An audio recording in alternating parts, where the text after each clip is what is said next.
What up, Sib? This is Leon, the Paperback Maniac, back at it again. Wow, you know it is summer when I'm recording 2 videos in one day. Definitely a first for me.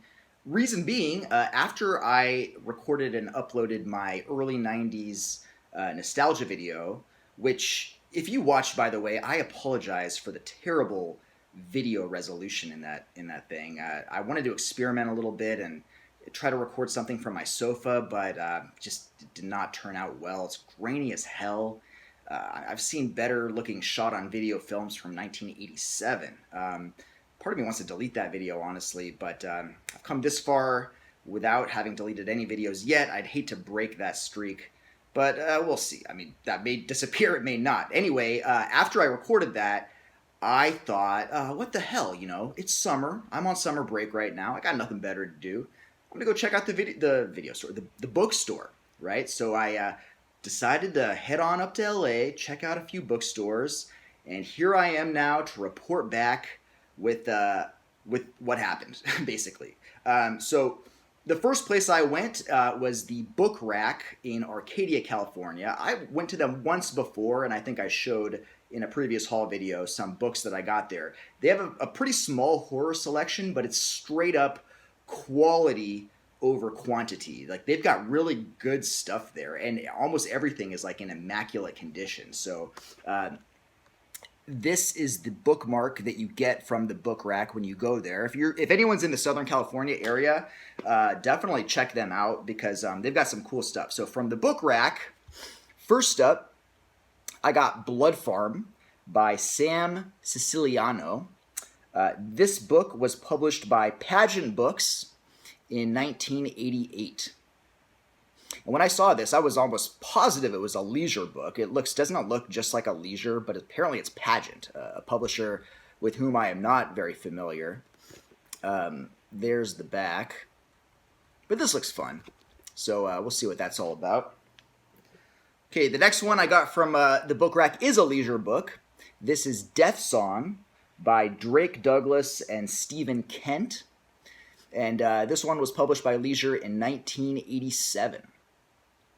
And I almost left this one out of this video because I've been planning on doing a Leisure update video. I've been kind of accruing quite a few Leisure titles over the past couple of months that I haven't shown you, and I thought I'd just do them all in one video. But I figured out what the hell. I mean, I'm going to show everything I got from these stores. So yeah, this one is included. There's the back. Okay, next one we've got is Eternal Bliss by Christopher Fahey. This was published by Zebra in 1988. And here is a perfect example of a book I didn't know existed. I am familiar with Christopher Fahey. I've got a book of his called Night Flyer, which I'm planning on reading hopefully this summer. And I had another book of his from Zebra called Dream House. This is another one. I just saw this there, and cover looked intriguing. And I know Christopher Fahey is supposed to be a very good writer. So I thought I would give it a shot. It looks pretty cool. And, you know, in really, really good condition, like most of the books at the Book Rack. Okay, the next one I got is Breeder by Douglas Clegg. This one was published by Pocket in 1990. And I actually already had a copy of this, but not in the best of condition. This one is in pretty good condition, so I decided to pick it up, you know, just a couple of bucks, why not? Really looking forward to reading Douglas Clegg. He's a writer that I've heard a lot about, and I think that he will be right on my alley. He's one of those kind of, you know, descriptive writers and kind of just, you know, smarter than the average, I think, horror writer from this era. So, yeah, definitely looking forward to hitting him up. Okay, the next one we got from the Book Rack is Shapes. Now, here is another example. I had never heard of this book. I had never heard of these authors. But the premise, the synopsis, sounded interesting, so I decided to check it out. These are the kind of books, actually, that get me into the store. This is the kind of stuff I'm always hoping to find, something that I was completely unfamiliar with, right? You know, because we all know, like, we've all seen the same old, like, Zebras and Leisures and, you know, Pockets, but when you find something like this that, you know, you just did not know about, you get exciting, right? That's what makes collecting exciting, is when you can make these discoveries. So this book was written by Richard DeLapp and Walt Lee, and it was published by Charter in 1987. And there is the back. And the last one we got from the book rack is the one I'm the most excited about, and the one that I'm super happy I found. This is Nightblood by T. Chris Martindale. This book was published by Warner in 1990, and this one is kind of getting rare. Like, prices of this thing are not cheap online, and it's one that's been on my radar for a while, but I held off ordering it because, you know, I don't want to pay. You don't want to pay like over like 15, 20 bucks for these paperbacks. But this one, you know, it gets up there. So I was super happy when I saw it at the book rack, again, in fairly good condition for $2. So yeah, really looking forward to this. This book is one that I think I'm going to like a lot. It's like right up my alley. Looking forward to reading it and reviewing it for you guys on the channel, hopefully soon. I always say that, right? Who knows when could be like years, as far as who knows. But yeah, so those are the ones from the book rack in Arcadia. Then I stopped at a place called Read Books that's in Eagle Rock. Complete waste of time. It was a total mess. Like, nothing was organized, and like I wasn't even gonna like attempt to try to like go through it all. So I left fairly quickly after that. Then I checked out a place called Aldine Books in East Hollywood. That was also a waste of time because their horror section was terrible, and just I was like, no, this is not happening. And then I went to the old kind of reliable place, the Iliad bookstore in North Hollywood. This is, as far as I'm concerned, the greatest bookstore that ever existed. It's the place that I have found the greatest treasures in the past. It never lets me down. You know, I try to go there, you know, every few months or so when I'm in, you know, LA proper area.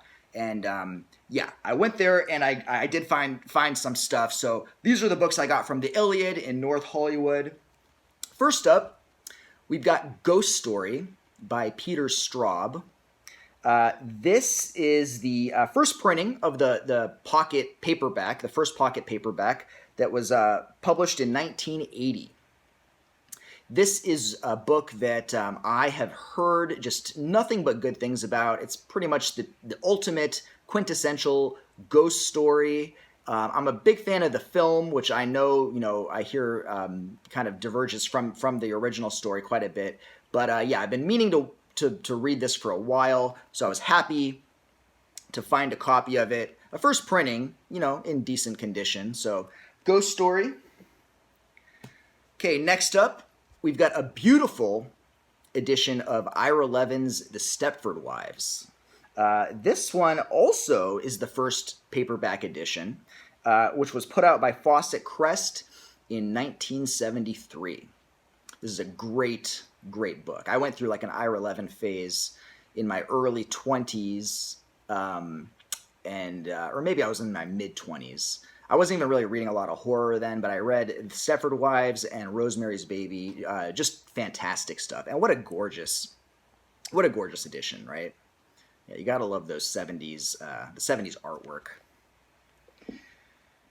Okay, next up, we got a book called The Seeding by David Shobin. This was put out by Bantam in 1984. This paperback edition, though, it looks like it was originally published in 1982. There's the back. Okay, next up, got a book called Wednesday's Child.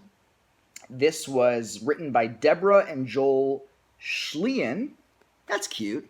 I don't know if that's like a husband and wife duo or maybe like a brother-sister duo. I'd like to think that they are a husband and wife duo that are like, you know, writing together. You know, they wake up, make their coffee, and, you know, they have their eggs, and then they get to work together. It's just a charming image. But this was published by Pocket in 1986. Classic 80s pocket image right there. That's just charming as all hell. Okay, next up, we've got a book called Smithereens by B.W. Batten. I've been kind of slowly building my B.W. Batten collection. This guy, I have not read him yet, but I think I'm going to like him a lot. And he actually wrote under the pseudonym Lee something, or Warner Lee, I think. He wrote some books that look like Goosebumps books for adults, like the one called Into the Pit, another one called It's Loose. But this is one that's written under his real name, or I don't know, this could also be a pseudonym as far as I know. But yeah, seems really good. This one was published by Fawcett Gold Medal in 1987. And there's the back. Looking forward to checking out Mr. Batten there. Okay, next we got a couple of Del Abyss books. I'm still, slowly building my Del Abyss collection when I find them. So the first one is The Darker Saints by Brian Hodge. I have not read any Brian Hodge novels, but I'm a fan of his short fiction, which I've read in various anthologies, and he's a great writer. Definitely elevates the genre. He's a notch above most writers of his generation, I would say. And this one was published by Del Abyss in 1993. There's the back. And then another Del Abyss book we've got is Death's Door. We've got another duo here. This is John Woolley and Ron Wolfe. And then this one was published by Del Abyss in 1992. There's the back. Del Abyss books are really interesting. I tend to, I usually like them. Like the last one I read and reviewed for you guys, The Orpheus Process, bowled me over completely. I was in love with it. Okay, next up, now this one is a little, this one's a little different. We've got Mr. Hands by Gary A. Bronbeck. This is definitely one of the latest publications that you'll see on this channel. This was published by Leisure in 2007. I don't usually venture too late into the 90s, let alone the aughts.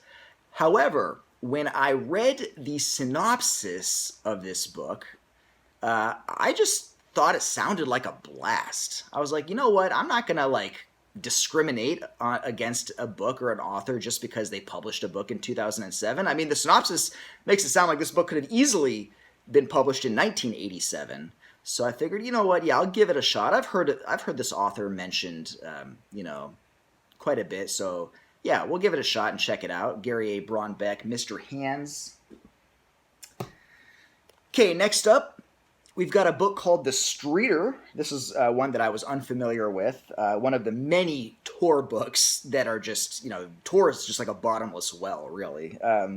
This one was written by Scott Ian Barry and published by Tor in 1994. I wrote 1994, is that right?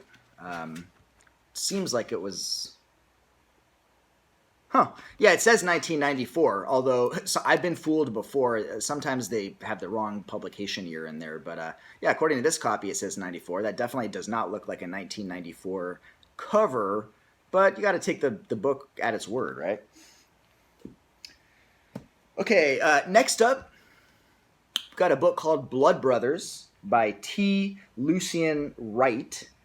This one was published by Pinnacle in 1992, so kind of adding on to that Pinnacle collection. And one thing I love about Pinnacles is they always have the image on the spine, which makes them very handsome on a bookshelf. And there's the back. And then another Pinnacle book. This is one that I was unfamiliar with until Cameron Chaney's recent Pinnacle collection video. This is The Eyes of Tori Webster. I really like that cover. I think it's really cool. This was published by Pinnacle in 1990. So yeah, that looks really cool. By the way, Cameron Chaney is such a cool dude. He recently sent me a package, or he sent me a book, which I will show in my next mailbox video, because it did arrive in my mailbox. But thanks for that, Cameron. I really appreciate that. Okay, and the last one from the Iliad, got to go out with a cheesy bang. This is Bloodlust by Ron D. And no, it's not put out by Zebra, although that does look like a Zebra cover. This was published by Dell in 1990. And this is the kind of book that just makes me appreciate e-readers, because I would not be caught dead out in public reading this book. I just would not. This is something that is a shame. In the shame of my own home is the only place that I would read this paperback. But it does look like a lot of cheesy fun. So why not, Mr. D? I'll give this one a shot. And then as a little bonus, I figured I'll show also a few books that I got couple weeks ago in Bookman in the city of Orange, which I talk about all the time. I did a little spree, not a huge spree. I bought a few things there a couple weeks back. I hadn't shown them to you yet. I figured I'd throw them in here as well. Why not? So the first one is Live Girls by Ray Garton. Super excited to add this one. Actually, I've had this book before. This is a book that's boxed up back in my hometown. Probably will never see it again, so I'm a huge fan of Ray Garton. I love the stuff that he was putting out around this period. This came out published by Pocket in 1987, and this one I hear is one of his absolute best. This one, if you are curious about quote-unquote splatterpunk, like the actual like splatterpunk, like that, it wasn't really a movement, but like that period, like Skip Inspector, David Scow. This is supposed to be like a prime example of that. So very, very looking forward to reading this one. And then next we've got Blood Rights. This was written by Barry Nazarian, and it was published by Signet in 1980. Got to show a little early 80s love here. It's been a lot of late 80s and early 90s books in this haul, as usually is the case with me. But yeah, do love the early 80s books and artwork as well. Okay, next up, we've got a book called Stigma. This was written by Bill Clendenin, published by Bantam in 1988. This was another book that I was completely unfamiliar with. I had never heard of it, but when I read the synopsis and when I kind of just peeked inside, really piqued my interest, and I'm looking forward to reading this at some point. It looks cool. Okay, just a couple more here. We've got Hellstone by Stephen Spruill, and this book was published by Playboy Press. They used to publish books back in 1980, and this one looks pretty fun. And finally, kind of going out on that same cheesy note, why not? We've got Night Thirst by Patrick Whalen. This book was published by Pocket in 1991, and I own at least one other Patrick Whalen book. He seems like a fun writer, but this one just really, I mean, vampire fiction from the 80s and 90s just is like just enormously cheesy. But it could be fun, so I'm willing to give it a shot. It does look like a lot of fun. So yeah. There you guys go. That is my little unexpected, and I was not thinking I was going to do, a video today and do like a little haul like that. But, it's summer. Things just happen. It's unexpected, right? So hope you guys enjoyed watching that. I will see you later. Keep your eyes out for another review coming up soon and other fun stuff. Peace out, guys. Bye.